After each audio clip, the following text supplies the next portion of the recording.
All right, troops.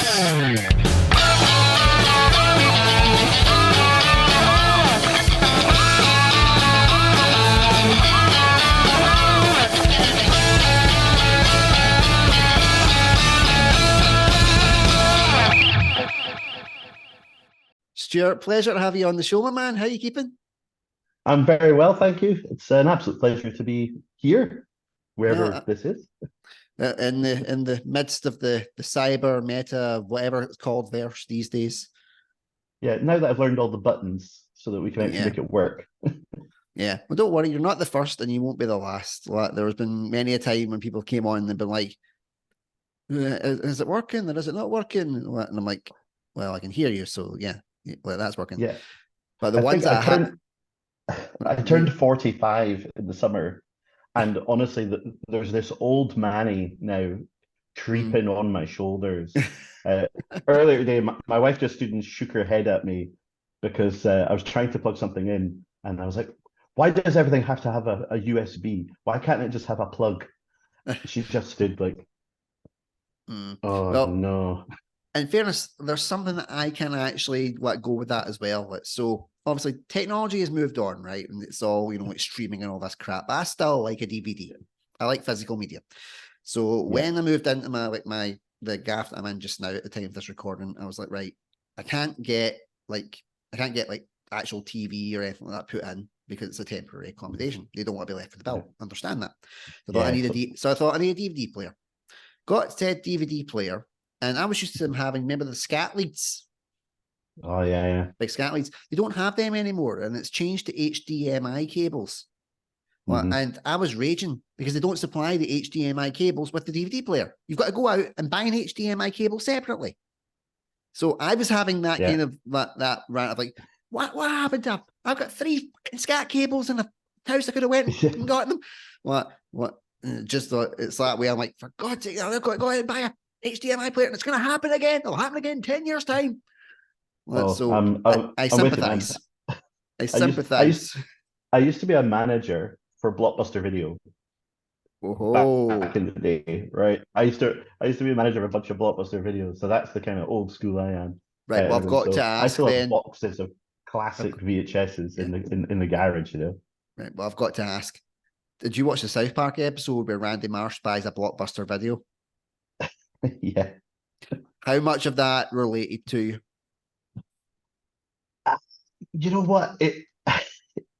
I have a lot of very, very pleasant memories of my time at Blockbuster, in a very, very different way. To be polite, I fostered a little family there, friendship groups and everything, and the kind of sitting back watching videos all day, a very Clerks kind of you're speaking my language. That was more kind of what I came from. I started working in this really small little Blockbuster during the day, Monday to Friday, all day, just on my own, in a place called Maastricht, an area called Maastricht in Aberdeen, where I grew up. And the only person I would see all day would be like a little old lady would come in and ask me to recommend, a movie or something because her grandson was coming for the weekend. And if he liked it, she would come in the following Monday with a bag of like tatty scones or something for me as a thank you from the shop next door. That's brilliant. It was kind of quaint and cute and everything. And then I worked in some bigger ones, but I have to say I miss it. I miss that kind of era. I feel like I miss it as well. Like we were poorer, so we could only afford global video. So we were a deprived area. But it's still. I remember when they gave you the option to buy the videos instead of just renting them, but you could buy them for like cheaper because because they'd been previously rented. My first video that I got, and I'm sorry to any more sensitive people out there, it was American Pie. Oh right, yes.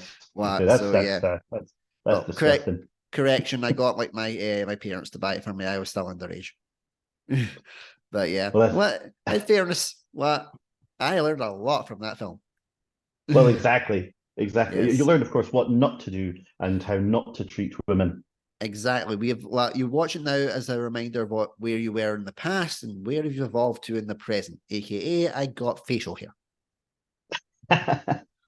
Anyway, enough about me and all my madness. We're here to talk about you and to hear about specifically your origin story. Because the one thing we all have in common is that we all have an origins. Excuse me, my frog just decided to jump out of my throat.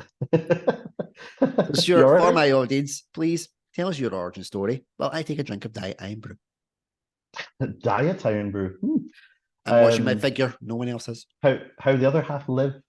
I'm Stuart Leon. I grew up in Aberdeen, an area of Aberdeen called Maastricht, with my mum and dad. I'm an only child, or as I used to say, I'm a lonely child. And I used to say it all the time because my nana, every single birthday and every Christmas, my nana would buy me a board game for like 4 or more players. And I don't know if that was a hint to like my parents that she wanted us to have more kids or something, but I just left this bloody board game, nobody to play it with. But I grew up there. My mum was from Aberdeen. My dad is from a place called Valparaiso in Chile, in South America. My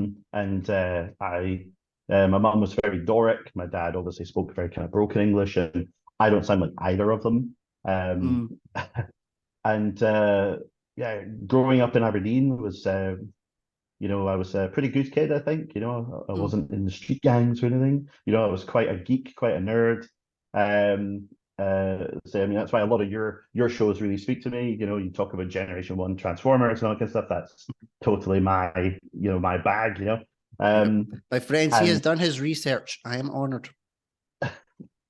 Well, I mean, you would think there would be more kind of G1, podcasts and things out there, but there's not. But yeah, that was, I'm a Star Wars kid. I was a grunge kid. That was, I wasn't a Britpop kind of guy. I was a grunge kid. In high school, there was like myself and just a very, very small group of friends, who pretty much got bullied every single day. Because we didn't like Oasis and we didn't like Bob Marley and stuff. We weren't into whether Blur or Oasis were better. We thought they were both equally as bad. We took to hiding a lot of the time in high school. This is really where I kind of felt where I really thought I started to become who I was, with my small sort of group of friends. We would hide in the music room. You could use that at lunchtimes. I went to school called St. Macker Academy, and hiding, we couldn't play anything, but we would hide in there, and then we just start kind of teaching ourselves how to play instruments. So myself and my friends, we all taught ourselves how to play guitar and how to sing, and we started learning how to play like Nirvana songs literally by figuring it out by sound, like one note at a time. We kind of built kind of a band, so when we were like sort of, 14, in the music room and stuff. We played one school disco by telling them that we could play. I can't remember who did it, but it was that song. It was like Saturday night. Oh yeah.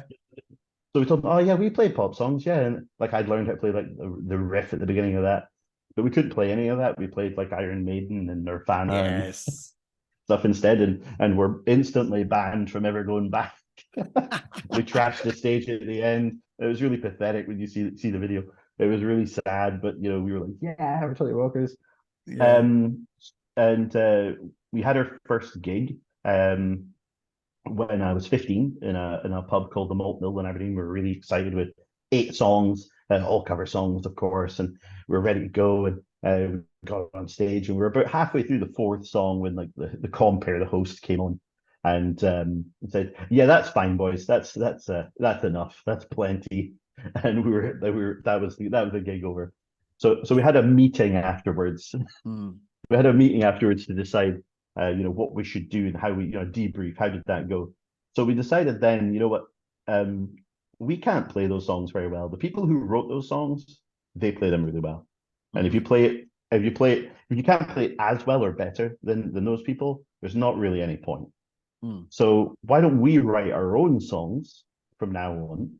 And then that way, we can actually play those as badly as we want, because nobody will know that's not how they're meant to go.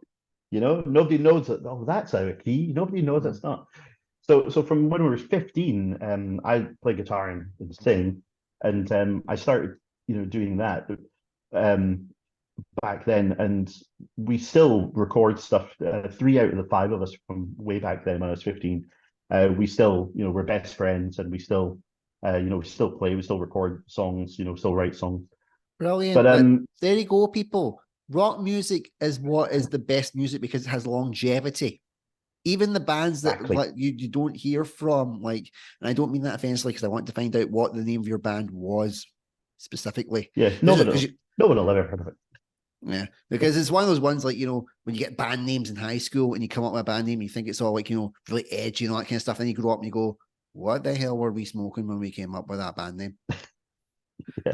Because I was always the Just singer in the bands. I couldn't do anything else. I could just sing. That was it.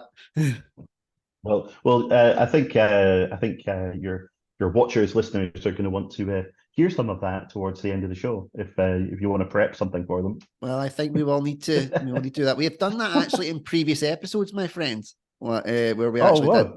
Well, I did have there was a radio musician, presenter kind of person from Canada, and she had a couple of acts that were looking to get a wee bit of exposure, and I was like, well, bring them on. I thought Ah, cool. they're like, do you have any facility to put songs on it? And I went, see if they're up for playing live. We'll just Yeah. log back on again, and they can do a wee Yeah. acoustic set. So I had Amazing. Johnny Starks and Ryan Lunn for anybody that wants to watch those previous episodes, and it would just be I'd do the interview, then at the end give them the wee intro, and they would play an acoustic set, and it was brilliant for me because I love listening to music, I love listening to it, and it was just like get a free gig. Yeah, basically. Yeah. Yeah, In your lounge in your living room. exactly. Um well, I can remember 3 names that we've had over the years. The first name was kind of given to us, which was back in our high school days, which was the Smellies. There we Because go. There we go. that's what all the bullies, which was literally like the rest of the high school, that's what they called us. They called us the Smellies. Because we all had long hair and everything. Yeah. But I didn't think we were smelly, but that's what they called us. So we kind of adopted it, like, hey, you know what? If it's a disarming tactic, isn't it? It's a classic. Yeah. You take it away. You take it away from it. So well, I'll own that now, so it won't Yeah. hurt me anymore, right? Mm. Um, when we started taking it a bit more serious, we called ourselves Spank. Uh, for some time, and Oh it was my. I it was have different horrendous. taglines in the titles. I am noting that down right now because my algorithm will go, what the fuck? Yeah, I'm watching this one. We're spanking in this one. I know, I've been dying for Andrew to get spanked in one of these. Yeah, there's a bit of monetization where it says you've got to, select it so you don't know what, if it's like an appropriate language, all this kind of stuff. I'm like, oh, this is going to be so tempting. It might be worth getting demonetized just for this. Well, to finish it, it was after a Nirvana song that was called "Spank Through," Yeah. as we were kind of that kind of thing. So that's where it kind of came from originally. But then a while later, we were like, you know what, let's try and do something with this, and really put work in and actually learn the instruments better and try and work on harmonies and all that kind of stuff. Right? Let's really try and do something with it, which was prompted by us getting a new drummer who was incredible. He was a jazz drummer, a guy called Sean Burke, who was just absolutely tremendous. And I remember the first time we were going to practice with him, we were in this like practice studio place, and we could hear drums coming from one of the rooms, and we're like, "Oh my god, whoever that's amazing. That's not going to be the guy that wants to play with us. That's not going to be him. Yeah. There's no way that guy wants to play with us." And we went into the room, and it was him. And he's like, "Let's just jam some stuff." So we started going through one song, and we're like, we'll just play the riff, and then you just kind of pick it up and everything. So we're like, yeah, just count us in like 1, 2, 3, 4. And he's like, okay, like 1, 2, 3, 4. And we start playing the riff. And after a few bars, he stops and he goes like, I'm sorry, I've got to say something. Why did we count in for 4? This song's in a 3/6. It should be 1, 2, 3, 1, 2, 3. You can't do 1, 2, 3, 4, 1, 2, 3, 1, 2, 3, 1, 2, 3 for the musos out Yeah. there. So we were like, Yeah. but then we were like, what are you talking about? Yeah. We've got no training in this. We've literally just figured this all out as we've gone along. We've literally just made this up as we go. Yeah. But after that point, we were like, right, let's give ourselves a better name than Spank. What can we come up with? But we didn't know what kind of band we wanted to be. Yeah. So we're like, will we be like really, really heavy rock, or will we be a bit more sensitive, or will we be, a bit more kind of like Pearl Jam, or will we? It's like, well, we kind of want to do all of that. We want to do everything. Yeah. We want to do big proggy 15-minute long things with like instrumentals, and we want to do this, and we want to Yeah. have big. Well, who can do that? And we kind of thought about people like David Bowie and things who have gone through and changed genres. Hmm. And we're like, yeah, like a solo artist can do any genre they want. Whereas if you're called, I don't know, the Pig Kickers or something, it's like, oh, you're going to be like punky. If you're going to be the Hellblasters, you're going to be more metal. If the name can kind of almost Yeah. shove you in somewhere. In fairness, Kind like I do understand that because the big band that was in our high school, they actually did go on to have like a couple of very successful albums, studio albums, like they were called Flood of Red. But when they started out in high school, their name was the yeah, Psychotic Pandas. Now, that my rings a dad, bell weirdly. they're very big in like the Lanarkshire scene, and then they changed it to Further Red, and then they got bigger, and then they did like a couple of tours in America and stuff like that.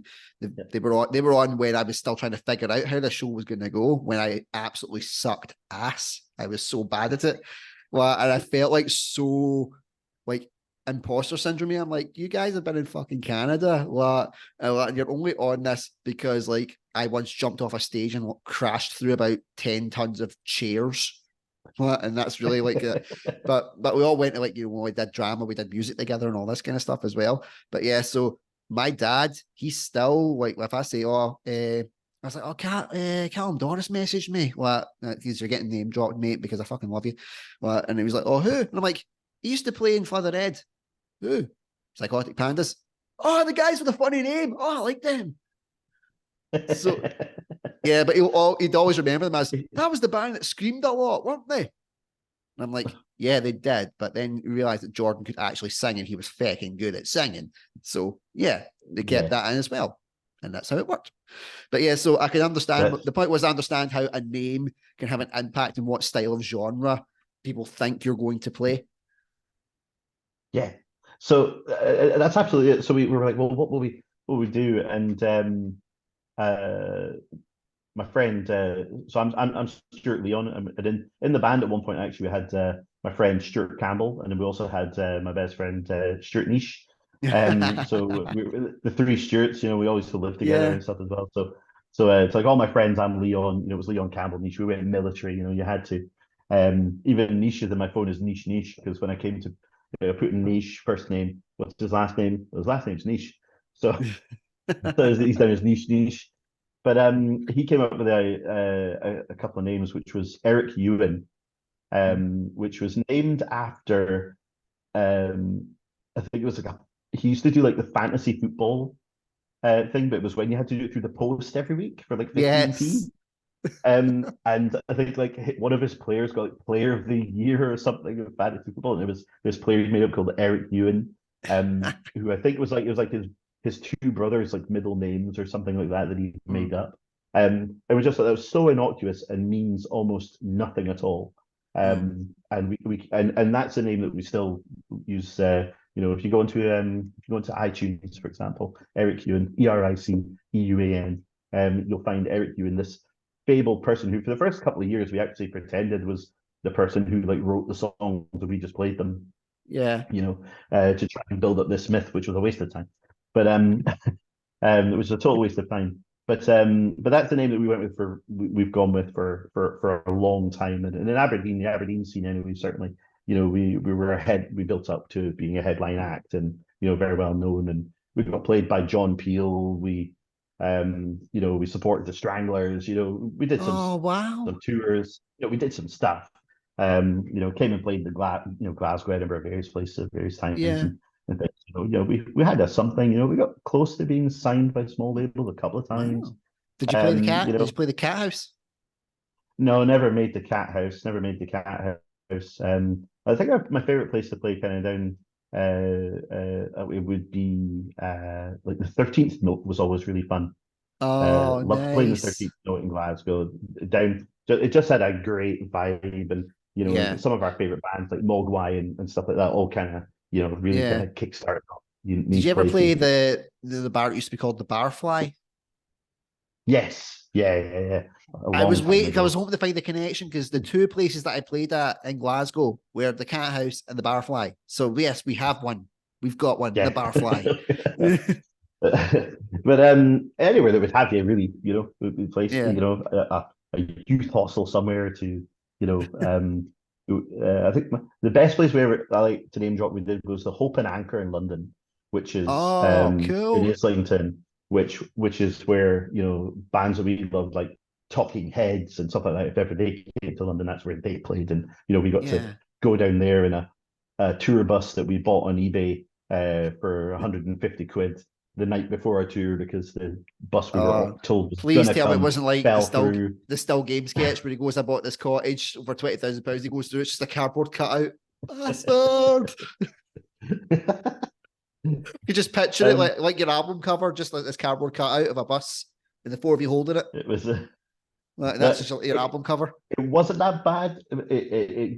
Got us on that tour. We did the whole tour, and Yeah. it lasted a little while after that. Um, Good. Good. until I took it for an MOT, somewhere in Peter Cooter actually, just Mm. outside of Aberdeen. I took it. A friend's dad, one of the bass players' dad, like helped us kind of fix up little bits. We took it for its MOT, and I was like, "There's no way this van is going to go through its MOT." I mean, there was points where we literally had to take gear out of, we'd take equipment out of the van, drive it to the top of the hill because it wouldn't have made it.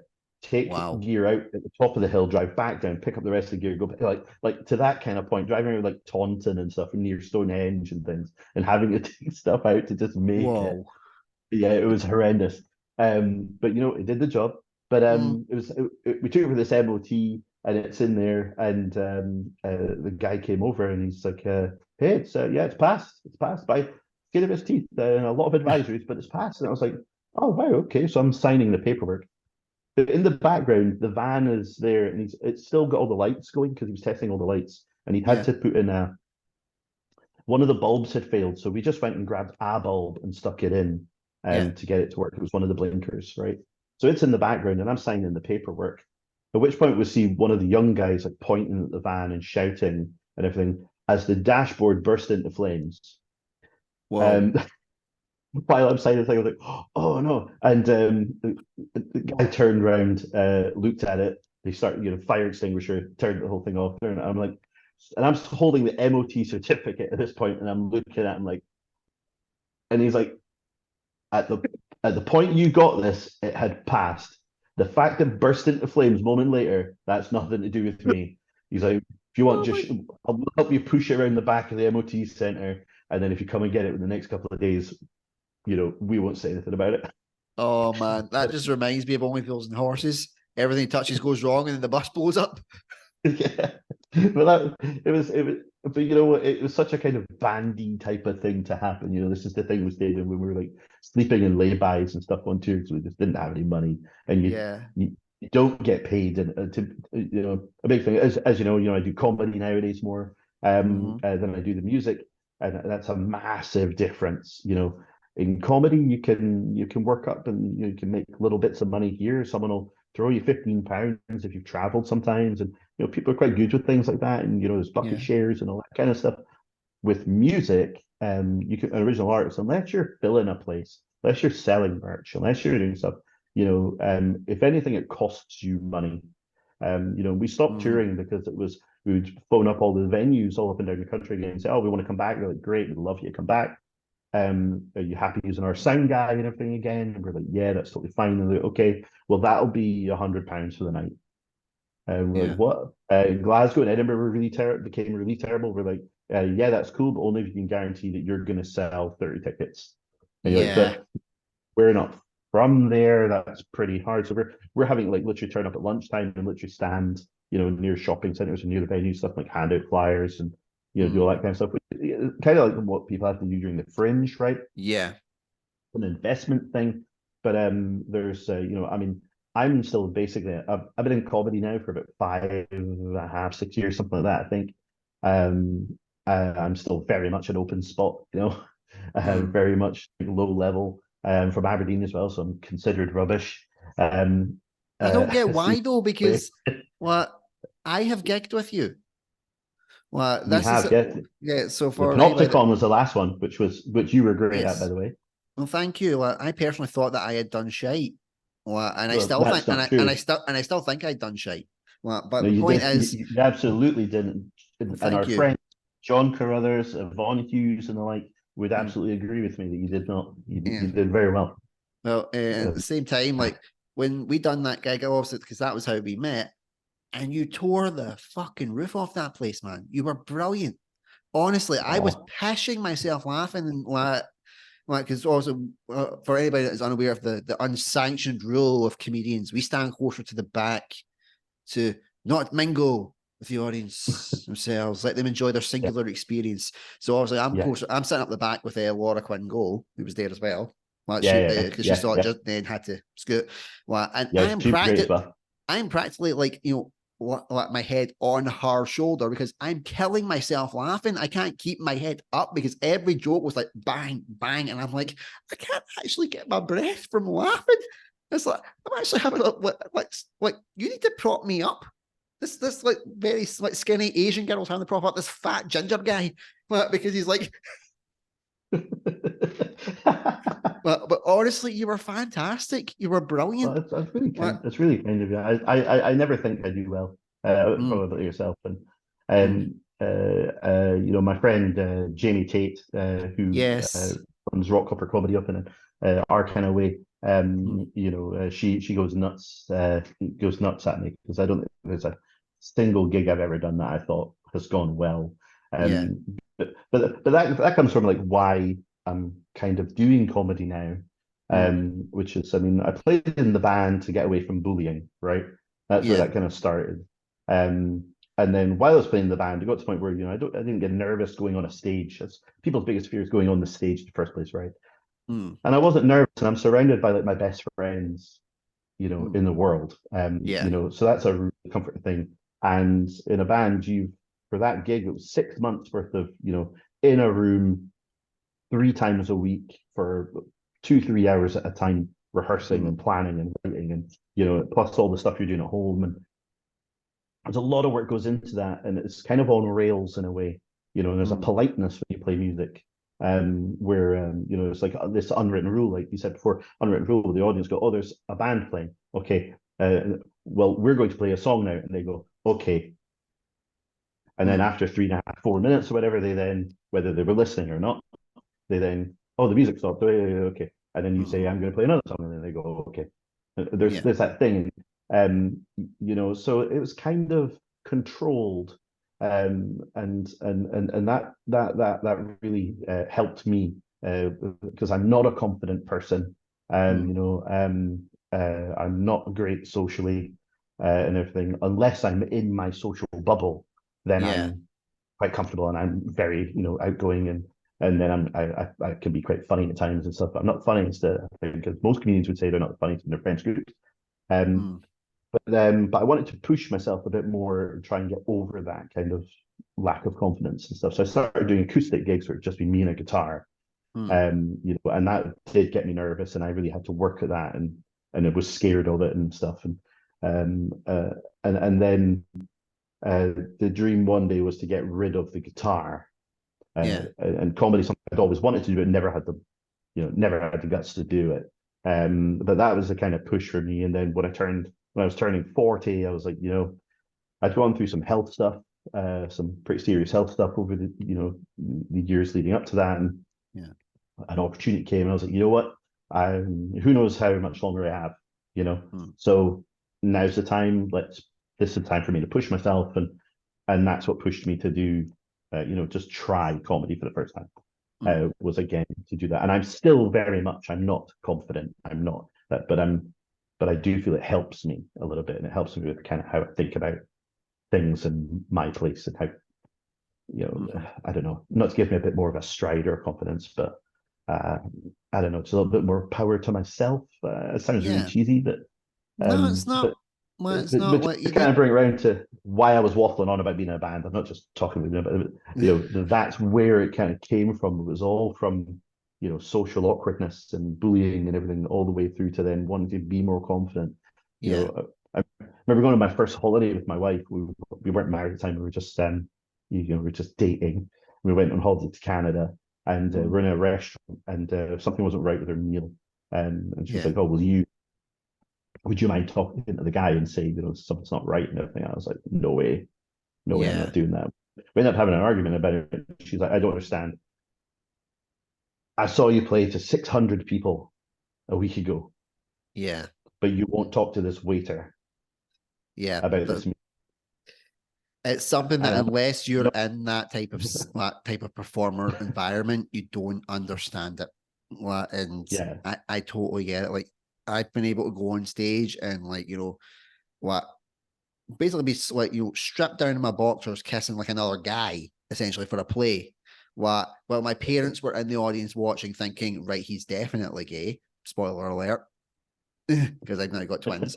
But so I was able to do that, like to sold out nights, and stuff like that. But the thought of going up to someone and doing do something like that, it is terrifying for me. yeah, Because they don't get that's your escape. Doing that on the stage, like you get to be you're that heightened persona yourself, or if you're doing that, or when I was doing that, someone else entirely. So people would always yeah, find it so confusing when they would come up to me and say, "Well done," and I could barely look them in the eye when I was saying "Thank you very much," because they were like, yeah, "That there's a total difference there," and that's so. yeah. Your brothers in arms will get it, and Yeah, that's the but it's point. like it's interesting you mention that because when I was growing up, I did a lot of acting and stuff and amateur dramatics and stuff, Mm-hmm. and used to do some bigger shows in like the His Majesty's Theatre and stuff in Aberdeen, like shows like West Side Story and things like that, um, and I used to really enjoy that actually, everything. But it came to that point as well where again it was receiving some feedback and stuff, and I looking at myself, and I was getting into music at the same time, but look at myself and going, actually, hang on, with the acting, which I do kind of wish I'd stuck at, but at the time I was like, what am I doing here? I Mm-hmm. want to do this to kind of to get more confidence in myself and everything, but actually I haven't done anything. I was told where to stand. I was told what to say. I was told how to say it. I was told how to move. I was told where to stand. I was told what to wear. I was told where to look. I was told, what to sing. I was like, Yeah, what? This isn't helping me. And at the time, like I say, I was getting into music, writing my own songs and stuff, which were terrible, absolutely terrible. But but I was writing my own stuff and everything. I was like, hey, actually, hang on, this is something where I'm sitting in my bedroom coming up with this something. Then I take it to some of my best friends and we work on it together. And we have to talk to do that. We have to be honest with each other, which is mm-hmm. difficult sometimes rather than, oh no, mate, that's amazing. That's brilliant. Mm-hmm. You can't do that. Otherwise, you're all going to be on the stage playing something that's terrible. Yeah, So we had to be honest with each other. And we had to, that can be hard in a friends group, right? And but we had to be honest, and we had to do that and everything, and then to go out and hey, if one person liked it, you were mm-hmm. like, you know what, I earned that, Yeah, I earned that, right? And that was like, oh, okay, I got that. That's because with music, there's not the same immediacy as there is with comedy. yeah. But Um, that's the same feeling as well, though. Like if you make that one person laugh, and somebody tells yeah. you, like, that was great, you're like, boom, got it. Well, I wish I could say I can't. I'm always thinking there. I flip between this weird thing of thinking either they're just being nice, or Mm, even if there's a time where I think maybe I did okay, and and I have a few people saying, "Hey, that was really good, that was great," or whatever. mm, I find myself, like you said, like a bit of like imposter syndrome. yeah. Like, I no, that's not you've got me confused with somebody else, Mm, and then almost feeling like embarrassed, thinking, "Oh, are they thinking if I accept this praise and say, oh, yeah, no, I was happy with it or whatever." yeah. Are they then thinking I think of myself as the big I am Mm, and I'm being too cocky or yeah. Well, uh, something uh, that I learned, like, because I did this thing about imposter syndrome on my channel as well. And one of the things that was like a wee kind of like a switch in my head where I went, I've got imposter syndrome. Why have I got that? And I realized, see, if you've got imposter syndrome and you're doing something right, because see, people that don't have imposter syndrome, they're shit.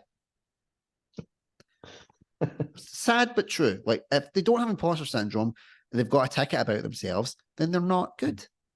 But if you do it and you're like, oh well, I feel like you wouldn't have imposter syndrome if you weren't good at what you were doing, and you didn't, because you're feeling like you belong in a group where other people are doing the same thing as you, and you're like, do I belong with them? And if you're feeling like that, the answer is you do. So take that from me, my friend. You have an imposter syndrome. That's an It's a good interesting way of thing. putting it. Yep. Sometimes I have those little nuggets of wisdom in between me talking about pooing in a bucket. Right. So we Um, are coming up on time, my friend, and I'll yes, round off with asking. we've waffled on. No, it's tangents. It's tangents. This is what we do. We're good. This is what I'm about. Tangents. But I'll Yeah. round off with asking you the same question that I ask all my guests. If you could give one piece of advice to anybody struggling with mental health issues at this point in time, what would that piece of advice be, and why? It's a really difficult question, isn't it? Really, because it can be such a personal thing, full of lots of nuances and stuff. Um, it's it sounds odd, but a lot of people say to reach out, don't they? You know, make sure you reach out and look for feedback and everything. I I've actually found, let's say, I've gone through a lot of issues when I've had a couple of serious health issues over the Mm. years. And, you know, I've had counseling after, you know, some of that because I'd had a lot of personal family loss. You know, I lost my mother, I lost my best friend to suicide now too. Um, you know, let's say I nearly died a number of times. I have sort of invisible illnesses. You know, I've had kidney Yeah. transplant. I have, you know, and I have a guilt about I received my kidney transplant on Boxing Day from what's called a cadaveric donor. So that's Yeah. somebody that had sadly passed away at Christmas time. You know, and you know, and I have that with me and everything. So there's a guilt associated with that, and survivor's guilt from all the other stuff and everything. And the first thing I had to do was legitimize how you feel about those things. And that's what I really found helped me was especially because I had even imposter syndrome with that. Like, oh, Yeah. you know what, everyone's got problems. What am I complaining about? And I had to find a way that counseling really helped. And, you know, and I had to push for that. You know, the Mm. first time I went to the GP and everything, they printed off some stuff from the internet for me, you know, Yeah. so I had to push for that. And I was like, no, I need somebody that is not my family, that's not friends, because you know what? They went through all this with me. And I can't just be, hey, wasn't this horrible? Wasn't all this stuff bad? I needed just a blank canvas to just spew the stuff onto. So Yeah. almost I could see it reflected back in someone else's face and go, hey, actually, you know what? That was terrible. And that I should feel bad at that. I should you know, and I think it was that. It was like laying it all bare, finding a way to lay it bare so you can look at the pieces and go, right, how can I now put this back together? Yeah. I don't know if that makes sense, but that's It kind of does. the process I It went through. it does, my friend. To Like the key thing is start reaching out, and that's there. what you needed to do. Mm. Well, Stuart, it's been an absolute pleasure speaking to you, my friend. And you. Stuart's links for any socials and whatever will be in the description of this video. What? Until next time, take care. Stay safe. Thank you, Andrew.